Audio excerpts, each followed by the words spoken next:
What's happening, everybody? It's time for another session of Malt Reviews. As always, that's Mikey and I'm Narby. So far, every review that we've done has been either Scotch whiskey and a couple of reviews of Japanese whiskey.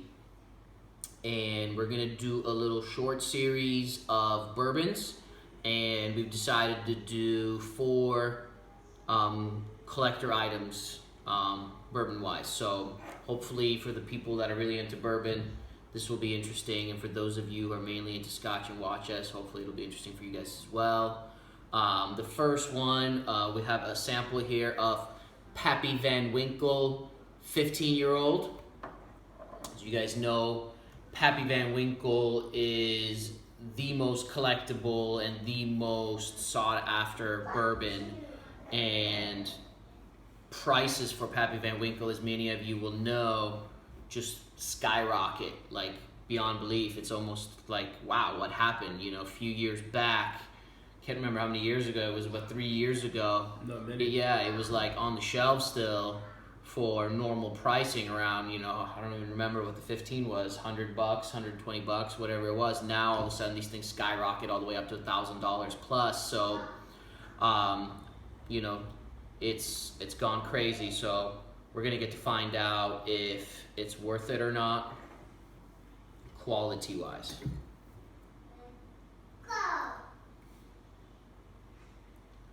Just pouring our little dram here. All right.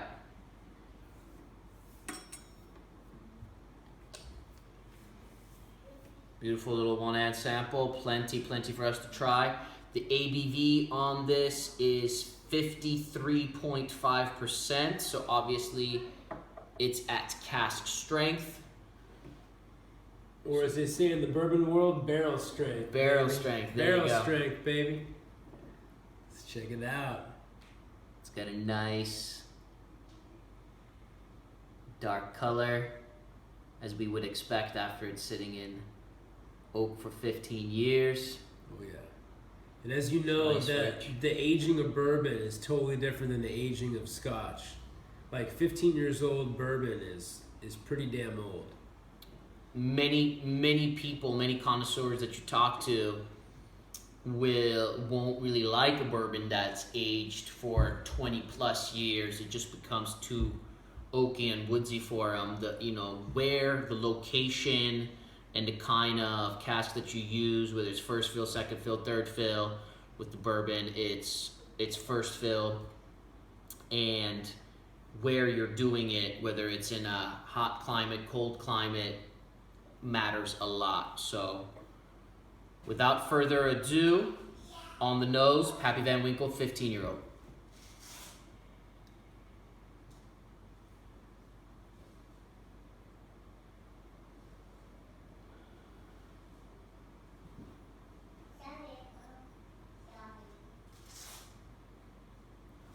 Very nice.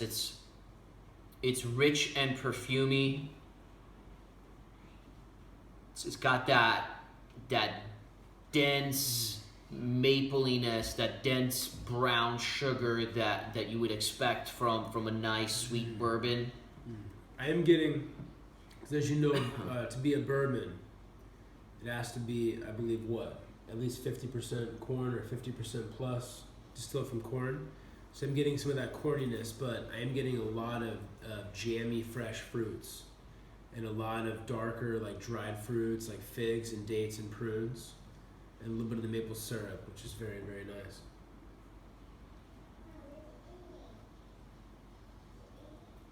Yeah,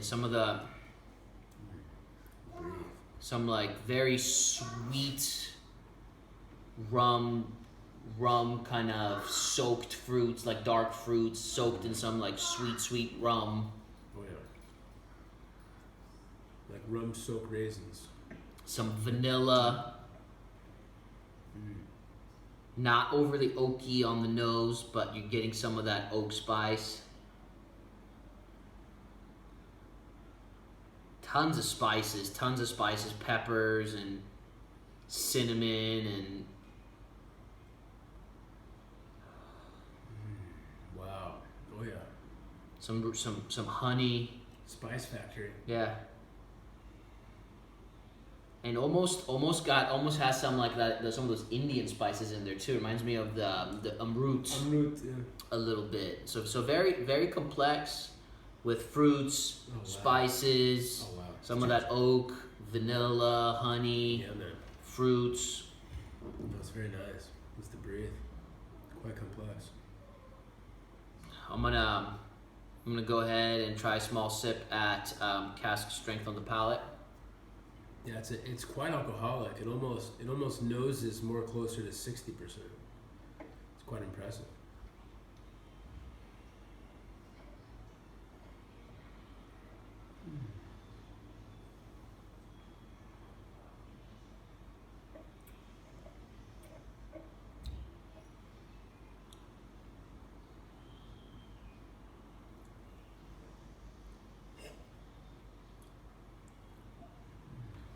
This being my first sip of alcohol for today, which usually tends to be the most intense sip, and the alcohol tends to mellow out a little bit more on the second sip, but it was very smooth and silky right off the bat. And considering the ABV, that's really really nice. So it's been aged properly and in the right way. And in terms of oakiness, it's perfect. It's quite oaky in the background of my tongue, but it's integrating really really well. And instead of repeating all the tasting notes, I'm getting very similar tasting notes on the palate as I was on the nose. I'm trying to see if I could find anything new, and I can't really find anything new, but really enjoy the honey and the maple syrupiness, and in terms of corn sweetness, it's not overly sweet. It's not like a corn syrup attacking. It's very well integrated with a honey sweetness, a little bit of the corn sweetness, a little bit of rye sweetness, and it just kind of all mingles in together. And you can add some of those cereally bread notes as well in there. So really really enjoyable, along with dark spices and dark fruits, vanilla, honey. Really really really nice.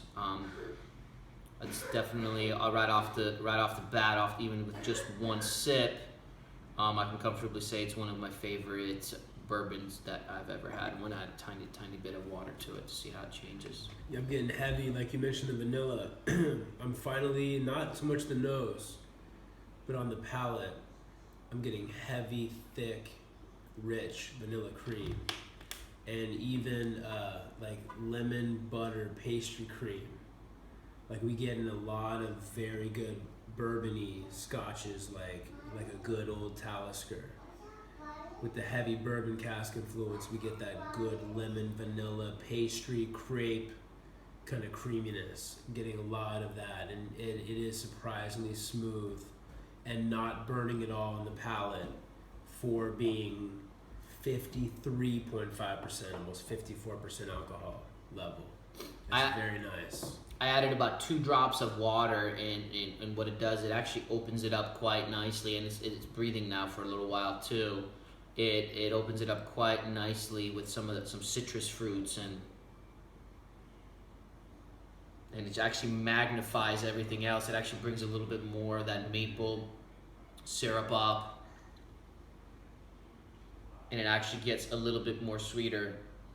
The only thing I don't like about adding the couple drops of water is that it adds a little bit more of that corn sweetness to it, at least on the nose. Yeah, I haven't added any water, but just letting it breathe, I'm now getting a lot more of like jammy raspberries and cherry cordial, and even more of that sweet vanilla bean playing with the fresh oak. So just as time goes by, just with natural air flowing to it, it's just getting much, much better. It's also chocolatey, like dark chocolate, and then also like reminds me of some Grand Marnier, like an orange liqueur.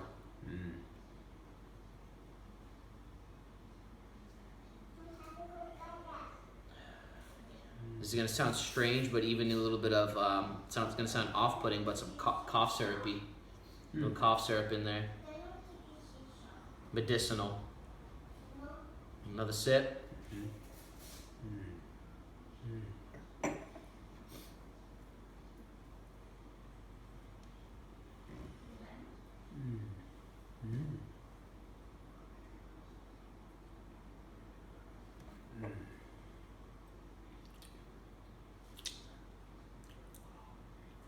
Yeah, on the palate, with the addition of water on the palate, a lot more corn sweetness, a lot more sweetness in general. I am getting some of the other aspects. The mouthfeel is very nice still, but I can tell you that I enjoyed this whiskey without the water more than I did with the water.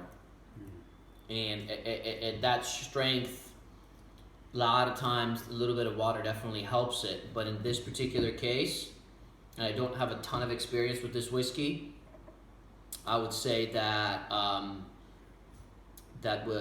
would drink this most likely without any water added to it, because I just loved how the sweetness integrated. And that's my issue when it comes to bourbon versus scotch. It tends to have that corn syrup, that rich, like you're pouring syrup on top of your pancakes, and I get a lot of that. It's almost like I want to pour it on my pancakes instead of syrup. So I don't tend to enjoy bourbons as much as I do scotch, and that's the main reason why, flavor-wise. So the finish is very, very nice. It's lingering. It's ongoing. With those nice spices, I'm getting some of those Indian spices, the maple syrup, the honey, some of those bready notes. Overall, an excellent, excellent whiskey. How would you score this, Mike? This is interesting because I'm probably not giving it enough time. Because, like you mentioned, with water, I haven't added any water. Yeah. And it's already changed so much and gotten way better. I know you, and I don't think you want to add water to it. Exactly. Yeah. So the point is, if I let it breathe even longer, it'd probably get even better. But I think for right now, and I haven't had that many bourbons, we're definitely much more into scotch. True. Getting more into bourbons, but right now I think I'd give it a 92. Yeah. I'm right along the lines, trying to decide whether I would give this a 91 or a 92, kind of in that borderline. I'm gonna go with 91. But it's excellent. If I could give it a half point, maybe I would go like 91 and a half, but I'm gonna stick to 91. It is an excellent, excellent bourbon, and a treat for sure. We'll see you guys for our next bourbon review. Cheers. Cheers. Take care.